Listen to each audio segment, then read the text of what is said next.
तो मूवी एक बहुत ही अजीब सीन से शुरू होती है कि एक सिक्योरिटी गार्ड होता है जो कि काफी डरा हुआ होता है। वो इधर उधर भाग रहा होता है। वो भागता भागता एक कमरे में पहुंच जाता है जहां कुछ लॉकर्स होते हैं और उसे देख के खुलने लगते हैं। उन लॉकर्स में शीशे होते हैं। वो आदमी उनको देख के डर जाता है और उनसे कहता है कि मुझे माफ कर दो। तभी उन शीशों में से एक शीशा टूट जाता है और उसका एक टुकड़ा नीचे गिरता है। अब शीशे में जो सिक्योरिटी गार्ड हमें दिखाई दे रहा था वो उस टुकड़े को उठाता है और उसी से अपनी गर्दन काट लेता है और सिक्योरिटी गार्ड असल में भी ऐसा कर लेता है और वो मर जाता है। अब यहाँ सीन चेंज होता है और दूसरी स्टोरी दिखाई जाती है जहाँ पर हम एक लड़के बेन को देखते हैं। पुलिस उसके पीछे लगी हुई थी, ये सोचते हुए कि उसने किसी पुलिस ऑफिसर को मारा है, तो इसलिए छुप के वो अपनी बहन के घर रह रहा था। लेकिन वो कितनी देर जॉबलेस यहाँ रह सकता था, तो वो खुद के लिए एक जॉब ढूंढने लगता है। तो उसे एक ऐसा स्टोर मिलता है जहाँ पर वैकेंसी अभी भी अवेलेबल थी, तो वो जाकर उसके ऑनर से मिलता है। इस बिल्डिंग में वो स्टोर था, वो बिल्डिंग काफी अजीब थी। कुछ साल पहले वो पूरी की पूरी जल चुकी थी और उसमें कई लोग मारे भी गए थे। ये बिल्डिंग काफी बड़ी और सुनसान थी। अब उन दोनों में बात टर्न हो जाती है कि आखिर बेन का काम क्या है। स्टोर का ऑनर बेन से कहता है कि तुम्हें इस बिल्डिंग के सारे शीशे साफ रखने होंगे, मुझे गंदे शीशों से उलझन है। तो बेन कहता है कि हाँ क्यों नहीं, और अब वो वहाँ से आता है अपने घर जहाँ पे उसकी वाइफ और उसका बेटा होता है। लेकिन उसकी वाइफ उससे कहती है कि क्यों आए हो तुम यहाँ पर, तुम जहाँ रह रहे हो वहाँ जाकर छुप जाओ। तो बेन कहता है कि मैं अपने बेटे से मिलने आया हूँ। अब इन दोनों में लड़ाई हो जाती है और फिर वहाँ से चला जाता है। यहाँ हम ये भी फील करते हैं कि बेन काफी गुस्से वाला था। इस चीज के लिए वो मेडिकेशंस भी ले रहा था। बेन की जिस स्टोर में जॉब लगी थी वो रात में थी, वहाँ पर लाइट भी नहीं होती। तो बेन अपनी टॉर्च लिए इधर उधर चल रहा होता है। उसे एक बड़ा सा शीशा दिखाई देता है, उस पर हाथ के निशान होते हैं यानी हैंड प्रिंट्स होते हैं। बेन उन्हें साफ करने लगता है लेकिन वो तो साफ ही नहीं हो रहे थे और मिरर में उसे ऐसे लग रहा होता है जैसे उसके पीछे वाला दरवाजा खुल रहा है। लेकिन जब वो रियल में देखता है तो वो तो बंद होता है। लेकिन वो इस बात पर ज्यादा ध्यान नहीं देता और अगली रात जब वो दोबारा ड्यूटी पर आता है तो देखता है कि उस शीशे पर दोबारा से निशान है। तो उसे लगता है कि हो सकता है कि मेरे अपने ही हाथों के हों, और जैसे ही वो शीशे को टच करता है तो वो टूट जाता है। वहाँ पर अजीबोगरीब चीजें होने लगती हैं। ऐसे लग रहा था जैसे कुछ लोग शीशे के अंदर चल रहे हों, और वही आग बेन को भी लग जाती है। लेकिन जब वो गौर करता है तो वो बिल्कुल ठीक होता है। तो उसे लगता है कि हो सकता है ये मेडिसिन का असर हो। उसे नीचे से एक वॉलेट मिलता है और ये उसी का वॉलेट था जो इंसान मारा गया था, यानी इस स्टोर का पहला सिक्योरिटी गार्ड। उसको समझ नहीं आ रहा होता कि हो क्या रहा है, क्योंकि मिरर में उसे अभी भी अजीबोगरीब चीजें दिखाई दे रही थी, जैसे किसी औरत का हाथ। तो वो मिरर उठाता है और अपने साथ ले जाता है और उस स्टोर में और जगह देखने लगता है जहाँ पर उसे एक चली हुई औरत दिखाई देती है जो कि काफी खौफनाक थी। दूसरी तरफ बेन के बेटे को भी मिरर में ये सारी चीजें दिखाई दे रही थी, लेकिन उसकी मदर कहती है कि बेटा तुम परेशान ना हो, तुम सो जाओ।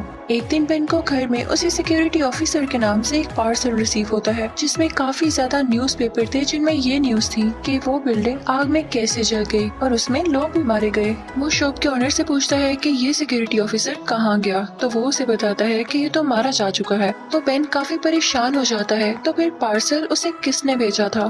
बेन की वाइफ एक हॉस्पिटल में डॉक्टर होती है और उसी हॉस्पिटल में सिक्योरिटी गार्ड की बॉडी भी थी जो कि फ्रीज की गई थी। बेन अपनी वाइफ से कह के उसकी बॉडी देखता है, लेकिन तभी उस सिक्योरिटी गार्ड की बॉडी का रिफ्लेक्शन उसे बुरी तरह से डरा देता है। अब दूसरी तरफ घर में हम बेन की बहन को देखते हैं जो कि शीशे में बैठ के अपनी इयररिंग्स उतार रही होती है, लेकिन जब वो शॉवर लेने जाती है तो उसका रिफ्लेक्शन शीशे में ही रह जाता है, जो कि अपना मुंह पूरी तरह से खोलने लगती है और उसमें से काफी ब्लड आने लगता है। और दूसरी तरफ बेन की बहन का मुंह भी अपने आप खुलने लगता है और उसकी पानी में ही डेथ हो जाती है।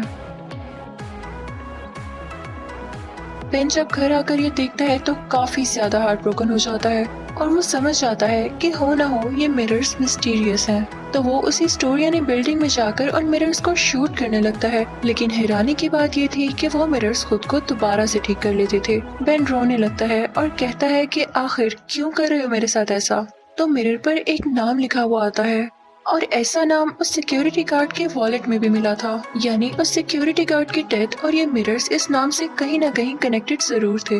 लेकिन जब वो इन्वेस्टिगेशन करता है तो उसे इस नाम का कोई आदमी नहीं मिलता। अब वो न्यूज़पेपर पढ़ने लगता है जिसमें ये लिखा हुआ था कि एक आदमी ने जानबूझकर उस बिल्डिंग को आग लगाई। वो खुद भी इसमें काफी बुरी तरह से जल चुका था और अभी भी जिंदा है और एक हॉस्पिटल में है। तो बेन उससे मिलने जाता है। अब बेन उससे मिलने जाता है और उससे पूछता है कि तुमने बिल्डिंग को आग क्यों लगाई? तो वो कहता है कि मेरा इसके पीछे कोई बुरा मकसद नहीं था। मैं उन मिरर से तंग आ चुका था और जिस आदमी का नाम वो बार बार लिख रहे थे वो मुझे कहीं पर भी नहीं मिल रहा था, जिसकी वजह से मेरी फैमिली बीमारी चाह रही थी। मैंने उन मिरर्स को डिस्ट्रॉय करने के लिए उस बिल्डिंग को आग लगाई, लेकिन फिर भी उन मिरर्स को कुछ न हुआ, बल्कि साथ में मैं खुद भी जल गया। अब बेन समझ जाता है कि अगर उसे भी वो आदमी ना मिला तो उसकी फैमिली बीमारी जाएगी और उसकी जान को भी खतरा है।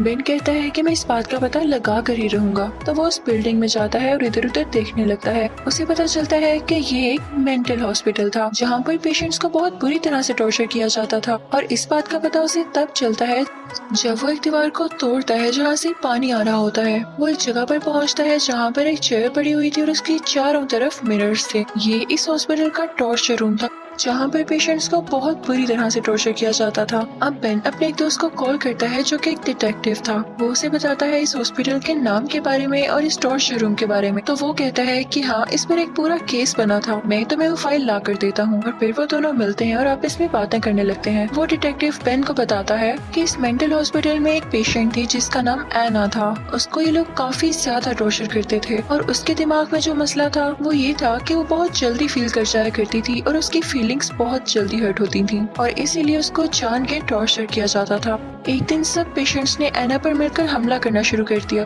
जिसकी वजह से एना मारी गई और बाकी पेशेंट्स भी मर गए। इस हॉस्पिटल पर बैन कर दिया गया और ये हॉस्पिटल हमेशा के लिए बंद हो गया और उसके बाद इस पर एक स्टोर बना दिया गया, लेकिन वो स्टोर भी ठीक न रह सका, वो चल गया और अब बिल्डिंग तुम्हारे सामने है, सुनसान, और कोई भी यहाँ नहीं आता। लेकिन बेन के पास जो पार्सल आया था उससे ये पता चलता है कि एना को तो उस वाक़ये से 2 दिन पहले डिस्चार्ज कर दिया गया था, यानी पेशेंट्स की डेथ एना के साथ नहीं हुई।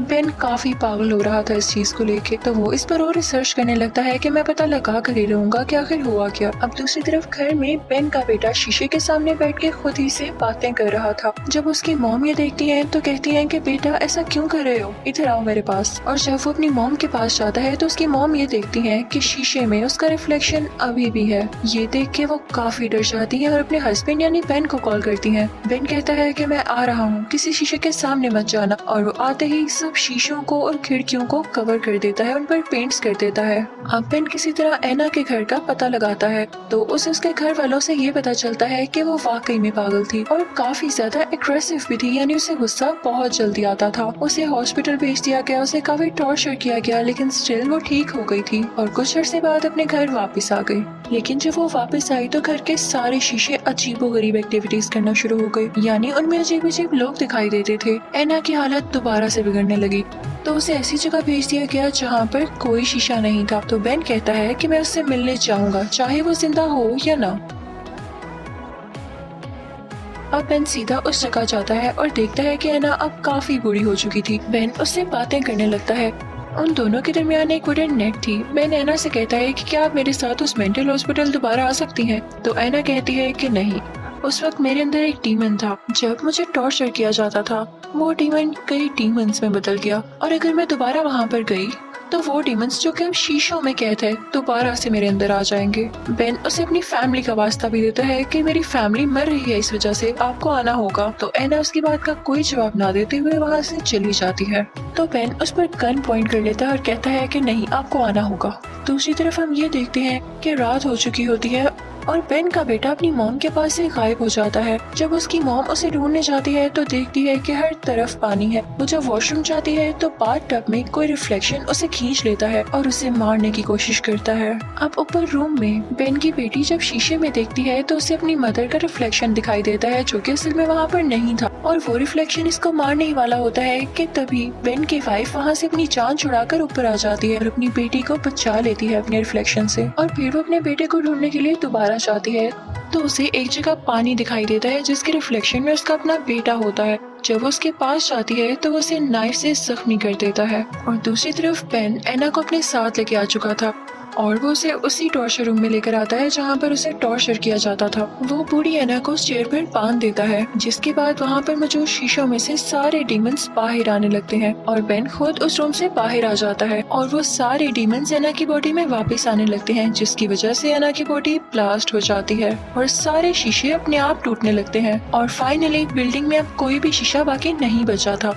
अब एना पूरी तरह से पोजेस हो चुकी थी और उसकी शक्ल काफी खौफनाक लग रही थी। वो ऊंची ऊंची जंप्स लगाने लगती है और बेन पर अटैक करने की कोशिश करती है, लेकिन बेन भी उसे मुसलसल शूट कर रहा था। लेकिन बेन को एक आइडिया आता है। वो एना को उठाकर एक पाइप के साथ मारता है जिसमें गैस थी और इस वजह से गैस लीक होने लगती है और इसी बात का फायदा उठाते हुए बेन उस तरफ शूट कर देता है। इसकी वजह से वहाँ पर आग लग जाती है और एना उसी में जल जाती है। लेकिन एना का गुस्सा अभी भी खत्म नहीं हुआ था। वो बिल्डिंग को गिराने लगती है ताकि बेन इसके नीचे आकर मर जाए, लेकिन बेन भी बिल्कुल इसी तरह एना के साथ करता है। अब बिल्डिंग टूटने लगती है और एना के ऊपर आकर गिर जाती है, जिससे एना उसके नीचे ही दब जाती है। अनलकीली बिल्डिंग का कुछ हिस्सा बेन के ऊपर भी गिर जाता है, लेकिन बाद में उसे रेस्क्यू कर लिया जाता है। दूसरी तरफ घर में बेन के बेटे को उसका अपना ही रिफ्लेक्शन खींच लेता है, लेकिन उसकी मदर उसे आजाद करवा देती है और अपने बेटे को ठीक करने लगती है। लेकिन जब बेन उस बिल्डिंग से बाहर आकर देखता है तो उसे हर चीज उल्टी लिखी हुई नजर आ रही थी। तो उसे ये पता चल जाता है कि वो अब मिरर वर्ल्ड में है। यकीनन वो भी मारा जा चुका था और वो कभी भी मिरर से बाहर नहीं आ सकता, क्योंकि वहाँ के सारे मिरर्स अब टूट चुके थे। और इसी सीन के साथ ये मूवी यहीं एंड हो जाती है। Thank you for watching.